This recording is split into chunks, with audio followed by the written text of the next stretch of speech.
ఎటు పోతుంది ఇది? నాకు రష్యన్ వీనికి ఇంప్రెస్ అవుతుంది. డాడీ అంటారు మనకి. నేను కూడా బ్యాటింగ్ చేస్తా, నేను కూడా ఇంప్రెస్ చేస్తా. మేడం బ్యాటింగ్ చూసి ఇంప్రెస్ అవుతుందా? మనం కూడా మంచి బ్యాటింగ్ చేసి మార్క్స్ కొట్టేద్దాం. నాకు బ్యాటింగ్ చాలరా బాయ్, ఎవరైనా ఆడతారా? నేను ఆడతా ఆగురా. Heart broke into pieces. బాలైపోరా. క్లాస్ లో నన్ను కొడతావా? అయిపోయినవురా. Ma'am master playing, let's see how he plays. Maths ఫామ్ వాళ్ళు అడిగి కొడతావా నన్ను? తీసుకొని గాడ్, బాలే గట్టి రాకింది. సల్లబడ్డారా సార్? ఈ బాల్ 6 కొట్టాలి. హోంవర్క్ చెక్ చేసి కొట్టడం కాదురా, దమ్ముంటే ఈ బాల్ కొట్టి చూపి.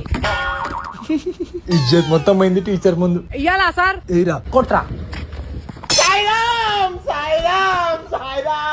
అది okay sir. Okay madam. Not at all okay. Pant ఇప్పి చూసుకోవాలి. ఇయ్యాలా సార్? ఆగురా, ఏమైంది దీనికి? కాల్ వస్తుందని యాడ్ చేసి వెళ్ళిపోతా. Hello, life insurance policy. I want it అమ్మా. అరే సార్ పోతుండ్రా, ఎవరైనా ఆడతారా? నువ్వు అంత డేంజర్ గా బౌలింగ్ చేస్తే ఎవరు ఆడతారా అన్న? బ్యాటింగ్ బౌలింగ్ సూపర్ చేసినావు అసలు. Thank you ఇష్రావణి. ఇష్రావణి కాదు, శ్రావణి. సరే ఇష్రావణి. ఈమె మరీ క్లోజ్ అయిపోతుంది వీనితోని. ఎట్టయినా చేసి వీళ్ళని విడగొట్టాలి.